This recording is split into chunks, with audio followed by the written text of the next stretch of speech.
Arrancamos con una oración. Señor, te damos gracias, Padre, por este nuevo día que nos regalaste, porque podemos, Señor, como decimos siempre, como iglesia, reunirnos, escuchar de tu palabra, animarnos unos a otros, Señor, y por eso en esta mañana y en esta serie que estamos estudiando te pedimos que podamos entender un poco más, Señor, de tu voluntad y lo que entendemos como cuáles son los valores de nuestra iglesia, Padre. Te damos gracias en el nombre de Jesús. Amén. Bueno, como recordarán, ya venimos, este sería el cuarto encuentro que tenemos respecto a la membresía, ¿no? ¿Cuáles son los valores de la iglesia? ¿A qué apunta la iglesia? ¿Qué es lo que subraya por sobre todas las cosas? Hemos estado charlando sobre qué es experimentar profundamente el Evangelio.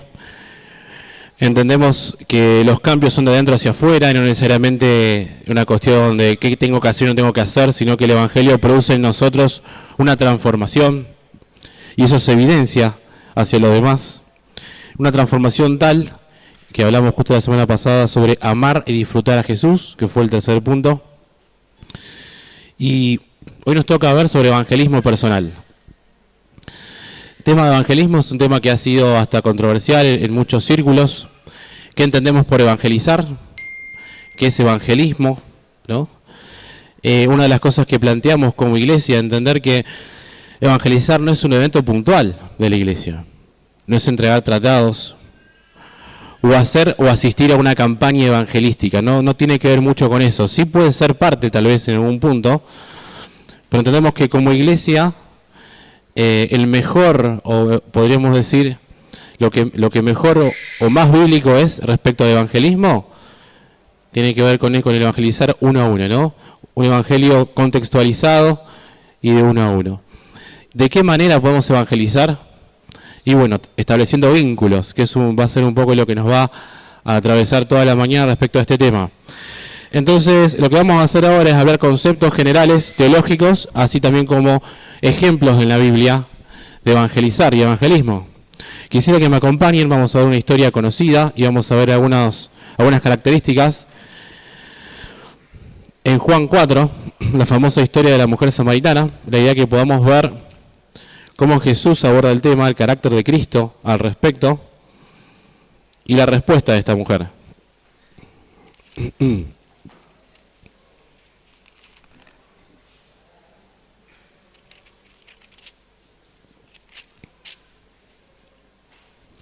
Vamos, Juan 4, versículo 1. Dice, cuando Jesús se enteró de que los fariseos habían oído decir, Jesús hace y bautiza más discípulos que Juan, aunque Jesús mismo no bautizaba, sino sus discípulos, dejó Judea y se fue de nuevo a Galilea, y le era necesario pasar por Samaria. Llega pues a una ciudad de Samaria llamada Sicar, cerca del campo, que Jacob había dado a su hijo José, en donde estaba la fuente de Jacob. Y Jesús, fatigado del camino, se sentó así sobre la fuente, y era como la hora sexta, o sea, el mediodía. Llega una mujer, versículo 7, de Samaria a sacar agua, y Jesús le dice, dame de beber. Pues sus discípulos habían ido a la ciudad para comprar alimentos. Quisiera que veamos algunas cuestiones acá, algunas características de lo que está pasando acá. Dijimos que hora era cuando Jesús va a Samaria. ¿Estamos despiertos? ¿Estamos acá? ¿Se dijo? Hora sexta, al mediodía, ¿no?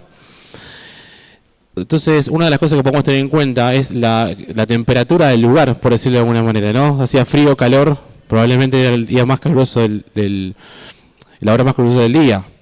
Pero algo que podemos tener en cuenta, que dice que Jesús dejó Judea y se fue de nuevo a Galilea, dice que le era necesario pasar por Samaria.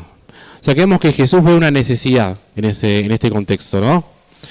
Y si nosotros nos fijamos en el mapa, o sea, el recorrido que hace Jesús, o sea, se desvía más o menos 3 días. O sea, él podría ir derecho de un lugar para el otro, pero él tenía la necesidad de, antes de llegar a Galilea, que es el norte, es pasar por Samaria.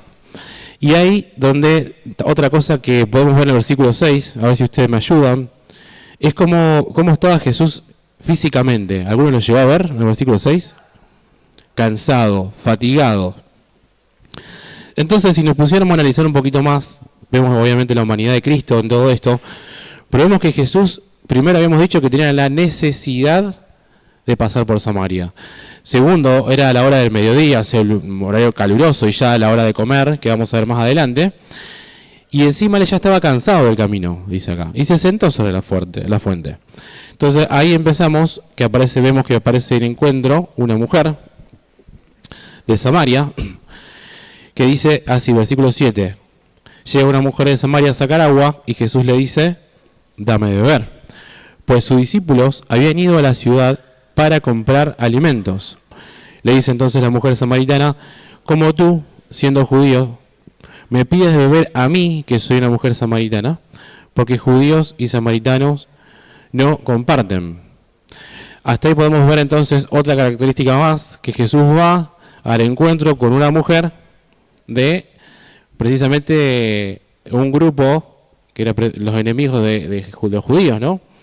Entonces, de alguna manera, esto genera un poco más de contraste en la historia, porque hasta la mujer se sorprende. Hay una historia que creo que llegamos a ver en su momento, cuando estaban yendo de camino hacia Jerusalén de Galilea, los apóstoles y Jesús, ellos les era necesario parar y descansar en una ciudad, en una aldea de Samaria. Pero ¿qué hicieron los samaritanos? ¿Qué dijeron? Se ve que se enteraron o se dieron cuenta o reconocieron que estos eran judíos. Entonces los samaritanos pensaron, no te vamos a dejar, no los vamos a dejar a parar acá. Entonces evidentemente hay un choque entre ambos. No solamente era de los judíos para con los samaritanos, sino que también la rivalidad o la competencia era viceversa. Ahora bien, por eso el asombro de la mujer, ¿no? Dice, ¿cómo tú siendo judío me pides de beber a mí, que soy una mujer samaritana? Versículo 10. Respondió Jesús y le dijo, si conocieras el don de Dios y quieres ser que te dice dame de beber, tú le pedirías y él te daría agua viva. Entonces vemos el primer contraste, el primer, podríamos decir, choque en esta charla. ¿Cómo Jesús le va a decir si supieras, si conocieras? Sí, lo que podríamos analizar en principio es que en este tema que estamos viendo hoy de evangelismo, Jesús no empezó con una frase armada o una frase hecha. Jesús no empezó a decir arrepentite pecadora, por ejemplo, o cualquier otra frase o la oración del pecador, como también es algo que solemos decir, o invitar a Jesús en tu corazón, ¿no? Es como que Jesús trata por medio de puentes de conversaciones, por medio de vínculos, intenta Jesús entrar al corazón de esta mujer, ¿no? Y hace preguntas, de alguna manera como para que la mujer capte la atención, ¿no? En ese momento. Es interesante. Entonces, cuando dice, dame de beber, si supieras quién te pide, ya la mujer piensa, bueno, ¿quién es este hombre? ¿Por qué me dice, si supieras quién te pide? ¿No? Y versículo 11, ¿entiende o no entiende la mujer lo que está diciendo? Le dice, Señor, ni vasijas tienes y el pozo es hondo. ¿De dónde pues tienes tú el agua viva? ¿Entendió o no entendió la analogía de esta mujer? Evidentemente no. No, ¿dónde está esa agua viva? ¿Qué es esa agua viva? ¿Eres tú acaso, versículo 12, mayor que nuestro padre Jacob, que nos dio el pozo, del cual bebió él y sus hijos y sus ganados? Respondió Jesús y le dijo, todo el que bebe de esta agua volverá a tener sed. Pero el que beba del agua que yo le daré, no tendrá sed jamás, sino que el agua que yo le daré se hará en él una fuente de agua que brota para vida eterna. ¿Qué le dice la mujer? Dame esa agua para que no tenga sed jamás. ¿Va entendiendo? ¿Está ahí la mujer o no? ¿Qué piensan ustedes así rápido? Le dice Jesús, yo te daré un agua que no tendrá sed jamás, y la mujer le dice, bueno, dale, ¿me das esa agua? ¿Qué entienden ustedes? En principio. ¿Lo toma literal o no lo toma literal?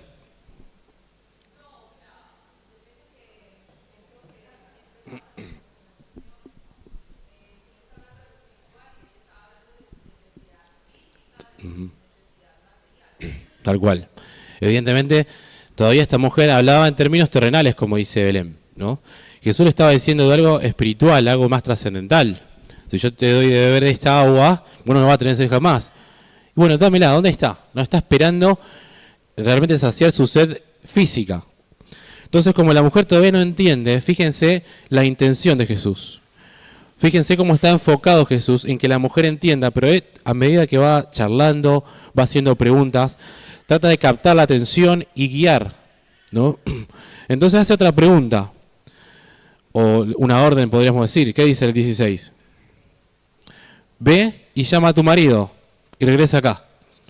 Jesús sabía cuál era la situación, ¿no? Entonces le dice, bueno, listo, anda para allá. Es como si, podríamos decir, estuvieran jugando al truco, ¿no?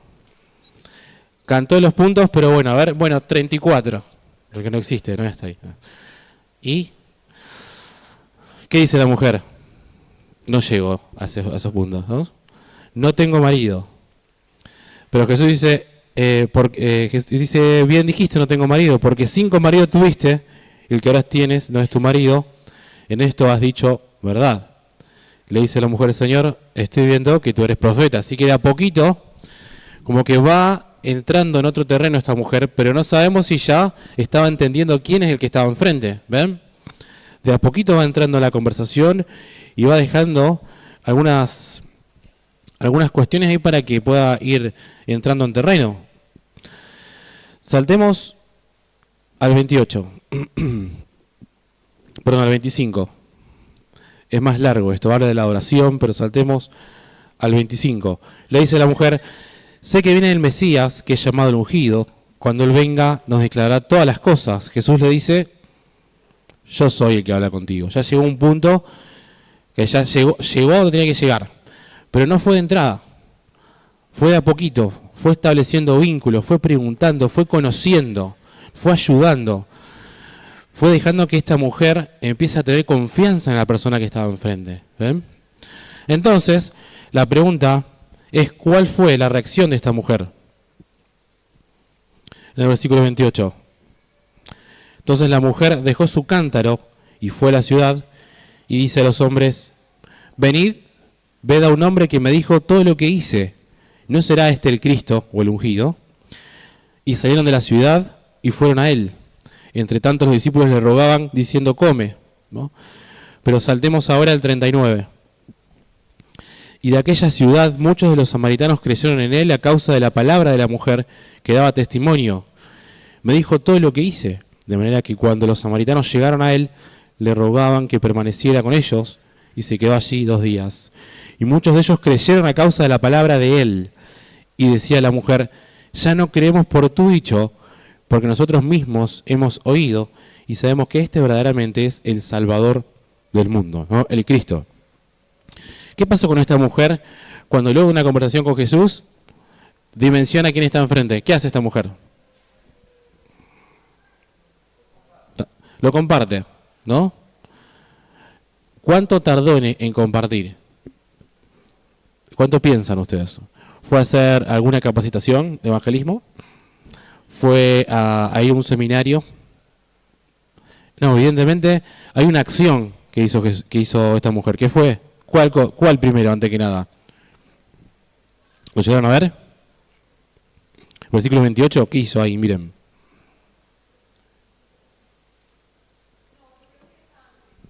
Antes, a ver.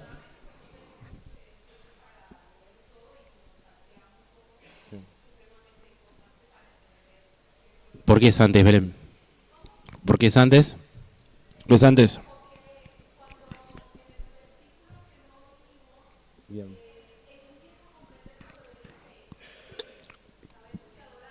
Bien.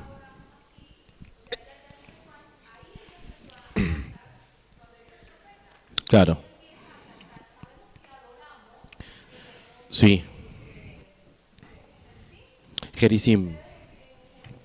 Bien.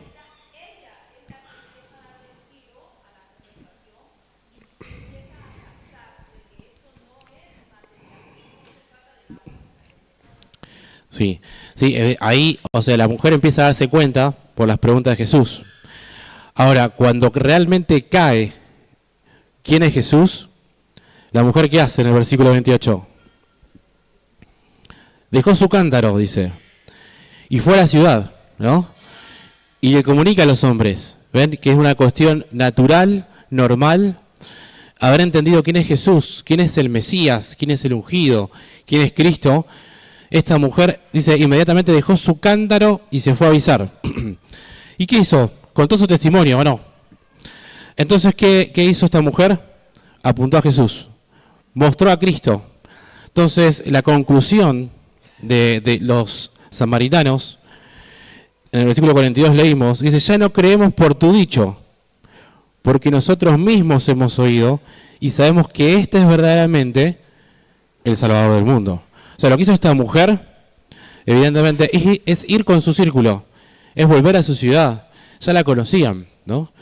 Entonces, esto fue para toda aquella región un contraste, una sorpresa, ¿no? Veamos otro ejemplo de evangelismo, así personal. Vayamos a Marcos, capítulo 5. Ahora Marcos 5.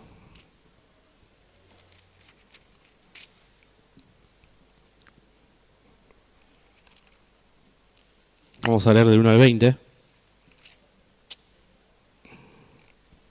Capaz que el título ya lo tienen ahí, se dan cuenta de lo que vamos a hablar.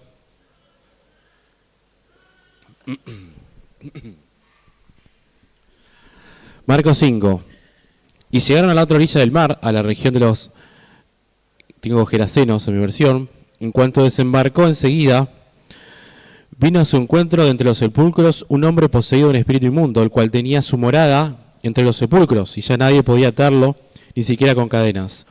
Porque muchas veces había estado atado con grillos y cadenas, y había roto las cadenas y desmenuzado los grillos, y nadie lo podía dominar. Y continuamente de noche y de día estaba en los sepulcros y en los montes, dando alaridos y hiriéndose con piedras.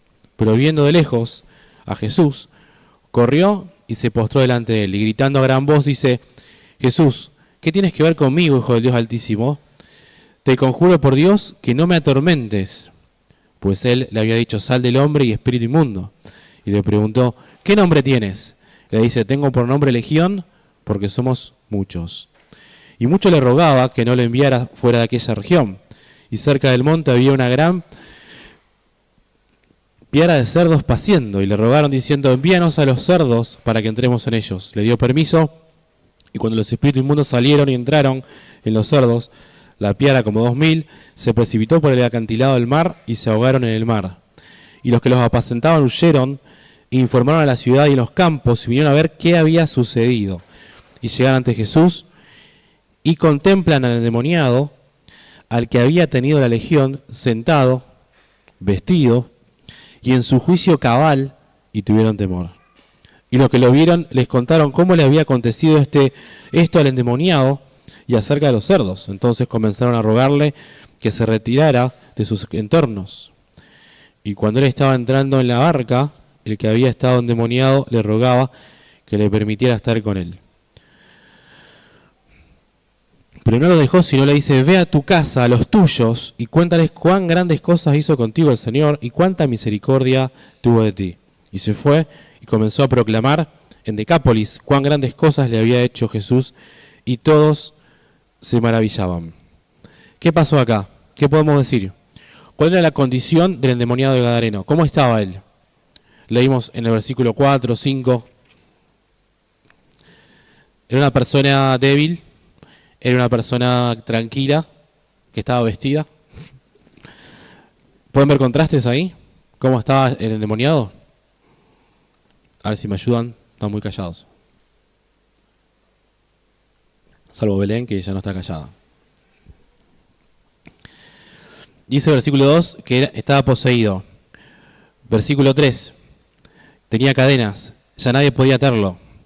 Versículo 4 dice que estaba con grillos, cadenas, había roto las cadenas, desmenuzado los grillos y nadie lo podía dominar. Versículo 5, ¿cómo estaba? Dice, continuamente de noche y de día estaba en los sepulcros y en los montes, dando alaridos, hiriéndose con piedras. ¿Ven? Esta era la condición de este hombre. Pero saltamos en el versículo, habíamos leído 15, que estaban contemplando estas personas, otra persona, ¿no? Estaba como sentado, vestido, en su sano juicio. Vemos que el contraste de una persona que gritaba, que nadie lo podía parar, que no estaba en su sano juicio. Vemos que ahora las personas se contemplan, vieron a este hombre, ¿no? Entonces, ¿qué quiere hacer este hombre al haber cambiado de tal manera? ¿Qué podemos decir? ¿Qué quería hacer este hombre? Acompañar a Jesús, ¿no? Como dice Ricardo. Quería estar con él. ¿Pero qué le dijo Jesús? Volvé a los tuyos, ¿no? Entonces, evidentemente el mensaje de él, porque él obviamente le dice Jesús, anda a los tuyos, contales cuán grandes cosas hizo el Señor contigo y cuánta misericordia tuvo de ti. Este es un punto que estuvimos viendo hace poco cuando vimos el buen samaritano, ¿no? La misericordia que tuvo este buen samaritano sobre la persona que estaba mal, que Jesús le dice al doctor de la ley, haz tú lo mismo. Entonces, acá el testimonio que tiene que dar el endemoniado es cuánta misericordia tuvo Dios con vos, que los demás vean eso. Entonces vemos que en este caso podemos decir que el mensaje del endemoniado iba acorde con la vida transformada por Dios. ¿Se acuerdan que en otros puntos que vimos la semana pasada tratábamos de esto, que el cambio es de adentro hacia afuera? Y los demás puedan ver que somos agentes de paz, agentes de reconciliación, que realmente nos queremos vincular, que vemos la misericordia de Dios en los demás. Y acá lo mismo, acá vemos esta transformación de este hombre, y dice, anda a los tuyos, que puedan contemplar, que puedan ver, y proclamar la misericordia de Dios que tuvo con vos, ¿no? Entonces, quisiera que veamos otro ejemplo, cómo evangelizó ahora Pablo a los judíos. ¿Qué se les ocurre a ustedes? ¿Qué puede predicar Pablo a un judío, el apóstol Pablo, luego de haberse convertido? ¿Necesitaban predicarse el evangelio a los judíos? Charlemos un poquito. ¿Qué piensan?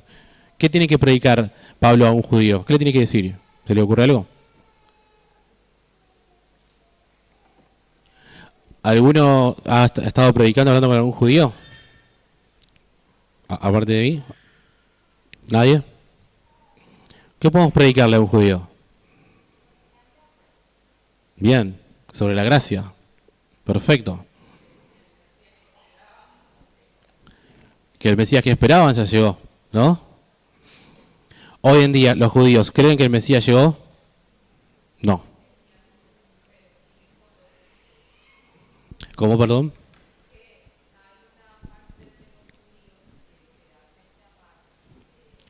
Judíos mesiánicos.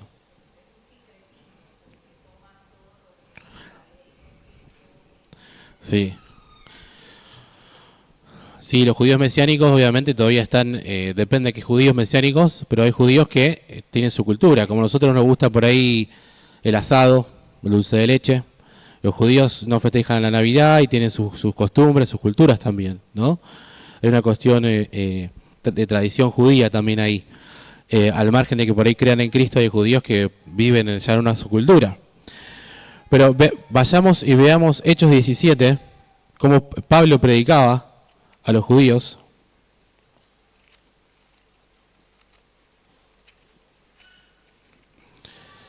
Luego de haberse convertido, él era fariseo.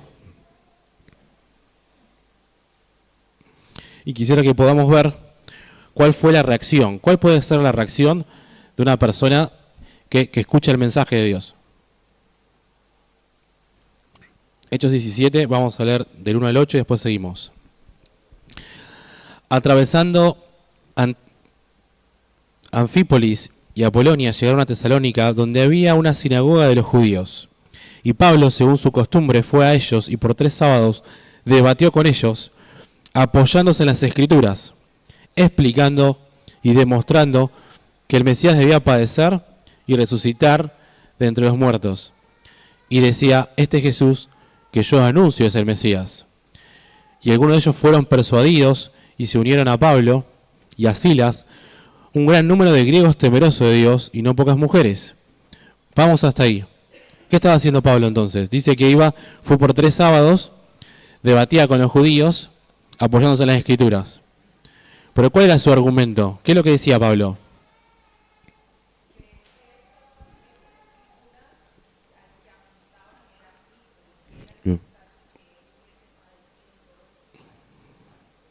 Bien. Dice Belén que las escrituras apuntaban a Cristo y era necesario, o sea, los judíos tenían que entender que era necesario que el Mesías tenía que padecer, ¿no? ¿Algo más que hayan visto?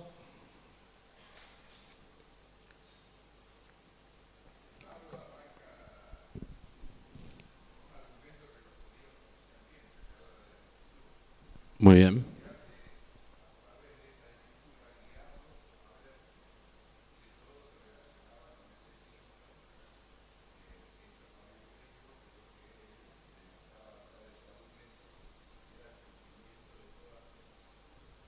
Tal cual, como dice Néstor, ¿no? El puntapié, el inicio de la conversación de Pablo es apoyándose en algo que los judíos ya leían y entendían, que son las escrituras. Entonces, ahí comienza la teología. Primero dice acá en mi versión, el versículo 3, dice, explicando y demostrando que Cristo debía padecer y resucitar entre los muertos. O sea que lo que hace Pablo, en el caso de los judíos, es acomodar la teología, ¿no? Dice, acá está, ¿no? Acá está, debía padecer, morir y resucitar.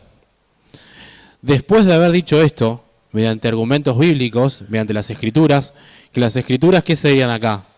En este caso, ¿qué se les ocurre? Rollos, el Antiguo Testamento, muy bien.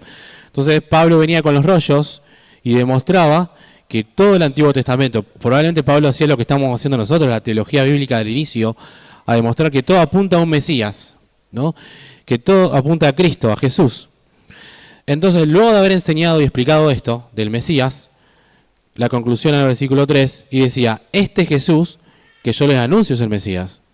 O sea, la necesidad de Cristo que tiene la humanidad, ya vino, ya está. Entonces, el versículo 4, ¿cuál fue la reacción? ¿Lo ven ahí? ¿Alguno lo dice? Se enojaron, en este caso. ¿Cómo? Algunos creyeron, fueron persuadidos, se unieron a Pablo y a Silas. Y no solo los judíos, sino quienes también. Griegos temerosos de Dios, y no pocas mujeres prominentes.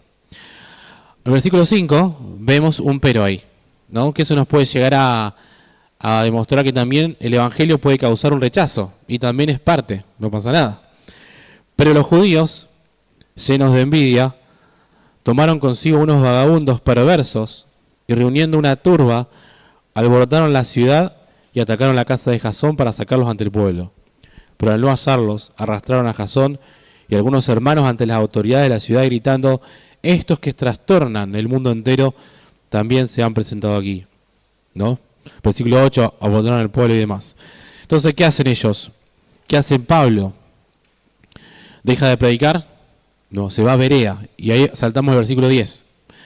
Enseguida los hermanos enviaron de noche hacia Berea a Pablo y Silas, quienes una vez llegados fueron a la sinagoga de los judíos. Pero estos eran de mente más abierta que los que estaban en Tesalónica, y recibieron la palabra con buena disposición, examinando cada día las Escrituras para ver si estas cosas eran así. Por tanto, muchos de ellos creyeron, de nuevo, vemos ahí, los de Berea creyeron, así como algunas prominentes mujeres griegas y no pocos varones.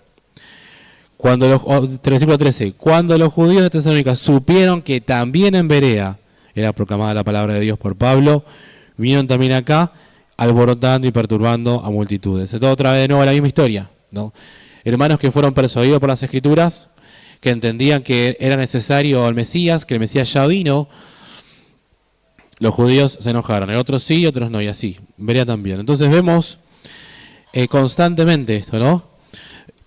En Corintios, yo leo en 1 Corintios 1, dice que los judíos algunos buscan señales, los griegos buscan sabiduría, ¿no?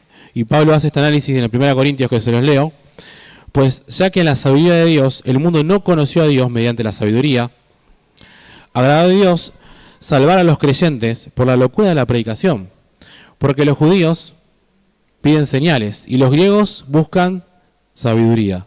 Pero nosotros predicamos a Cristo crucificado, para los judíos ciertamente tropezadero y para los gentiles locura, mas para los llamados así judíos como griegos, Cristo poder de Dios y sabiduría de Dios. Porque lo insensato de Dios es más sabio que los hombres, y lo débil de Dios es más fuerte que los hombres. Ahora quisiera que vayamos a 2 Corintios 5 y veamos este texto donde se menciona la labor, la identidad de la iglesia respecto al evangelismo, ¿no? 2 Corintios 5, del 14 al 25, vamos a ver.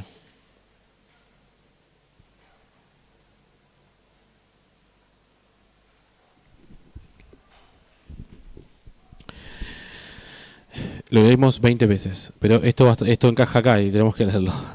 Porque el amor de Cristo nos constriñe, pensando esto, que si uno murió por todos, entonces todos murieron, y por todos murió, para los que vivan, ya no vivan para sí, sino para aquel que murió y resucitó por ellos. Pablo entiende que es el amor que nos impulsa a nosotros, y no cualquier amor.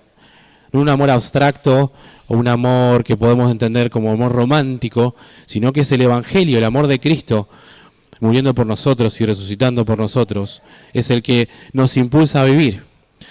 ¿Para qué? Para que no vivamos para nuestro propio reino, que es lo que hablamos siempre, ¿no?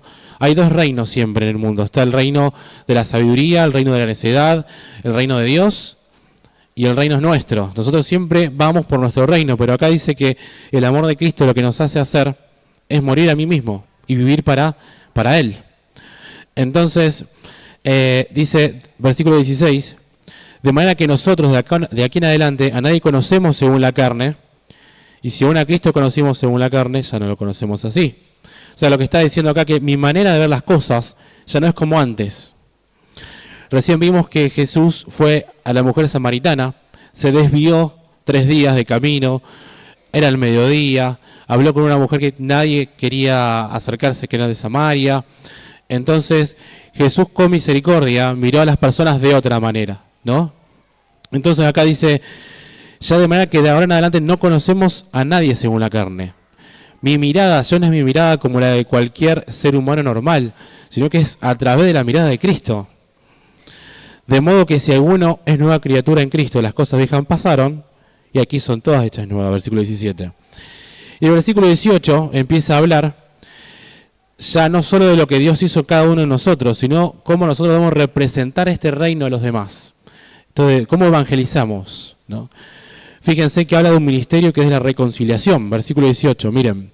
Y todo esto proviene de Dios, quien nos reconcilió consigo mismo por medio de Cristo y nos confió el ministerio de la reconciliación.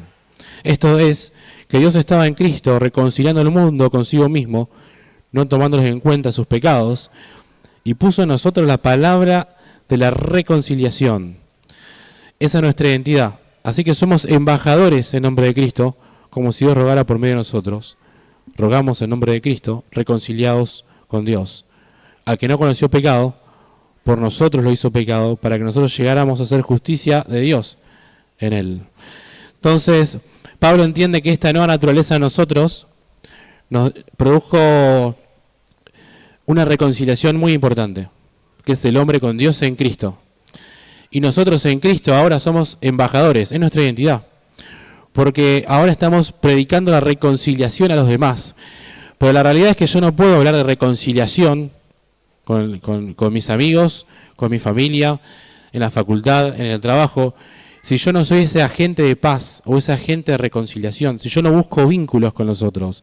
Entonces, el concepto de evangelismo tal vez se amplía un poco más. Ya no solo es tanto pensar en invitar a Jesús en mi corazón o hacer la oración del pecador o en frases nombrar la palabra cruz o palabra Jesús simplemente, sino realmente ser ese canal de bendición, esos embajadores, como dice el apóstol Pablo en esta carta, para que los demás puedan ver. Si yo hablo de paz, que sea una persona de paz realmente. Si hablo de reconciliación, que sea un agente de reconciliación en donde yo estoy, en el medio, ahí, ¿no? Por eso nosotros vemos en la iglesia primitiva, incluso cuando arrancó esto de dos en dos, cómo ellos debían demostrar esta paz a los que estaban ahí antes de predicar de esta paz. Y para no enredarme tanto, quisiera que vayamos a Lucas 10 y veamos un ejemplo, Lucas 10, donde vemos la misión de dos en dos.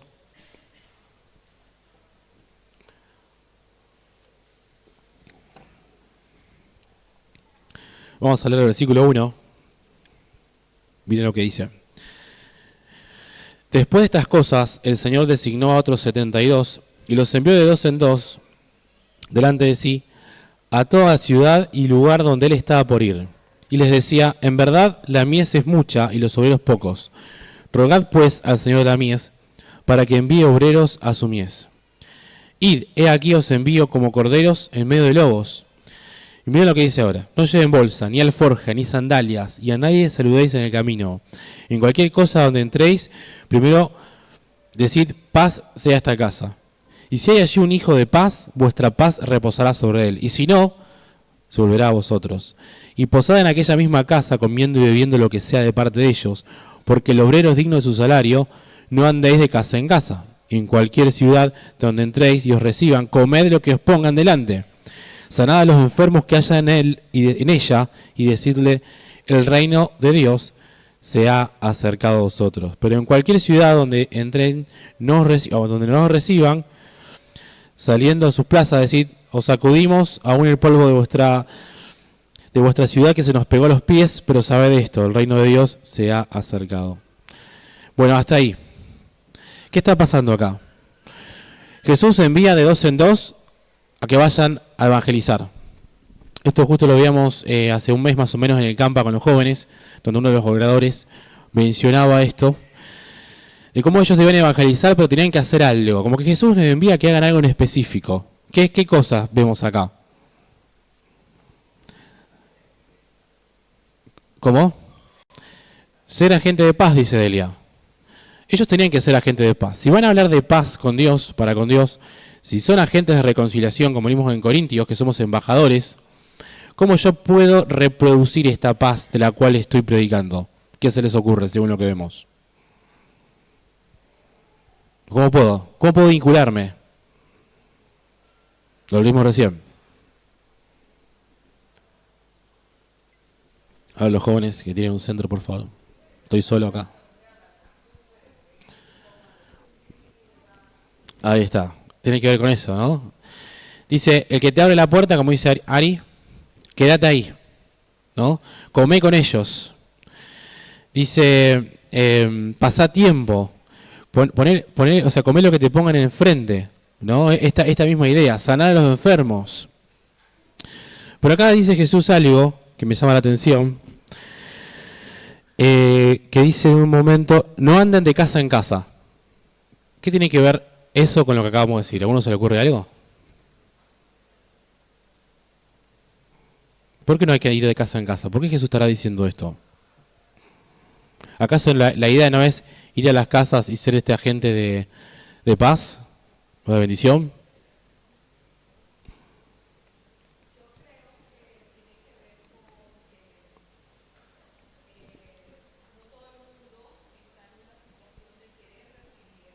Uh-huh.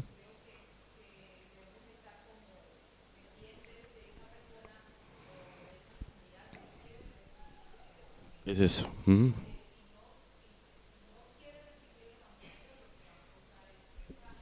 Tal cual. Lo que dice Belén es cierto, ¿no?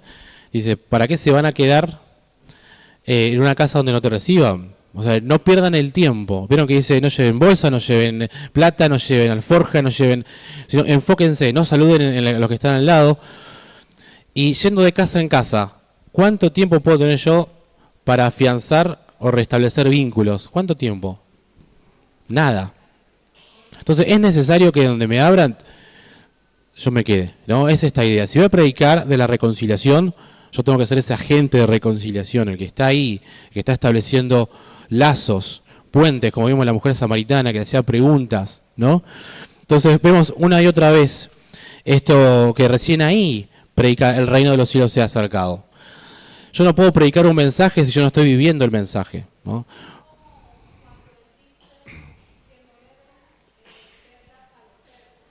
Bien.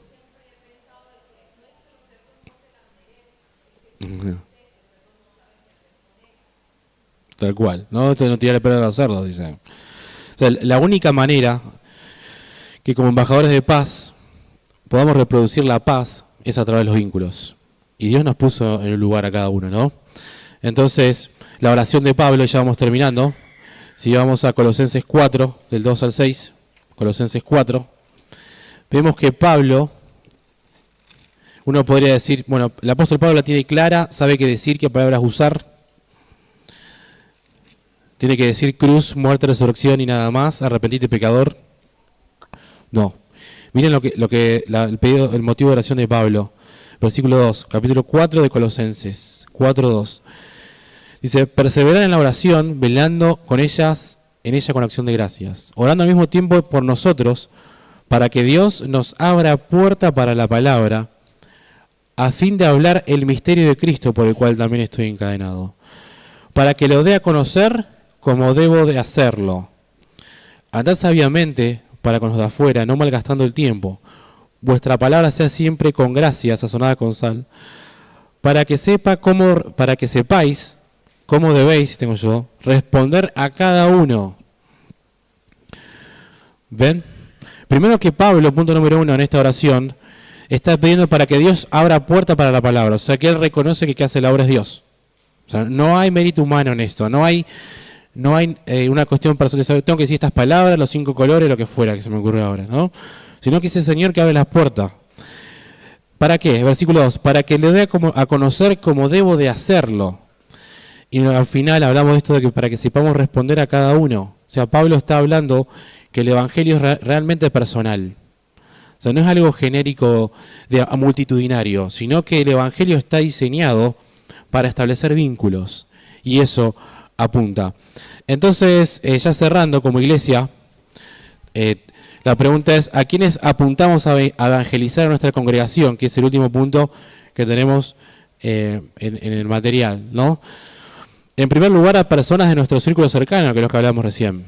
Es por eso que creemos que los grupos familiares o los encuentros semanales en distintos hogares son una de las mejores formas de llegar a otros. Y está bueno, por eso que participemos en un grupo familiar. Hace poco hubo encuestas, si estás participando o no, si te gustaría ir a una, como para empezar a administrar los tiempos y que la mayoría de nosotros podamos estar en uno.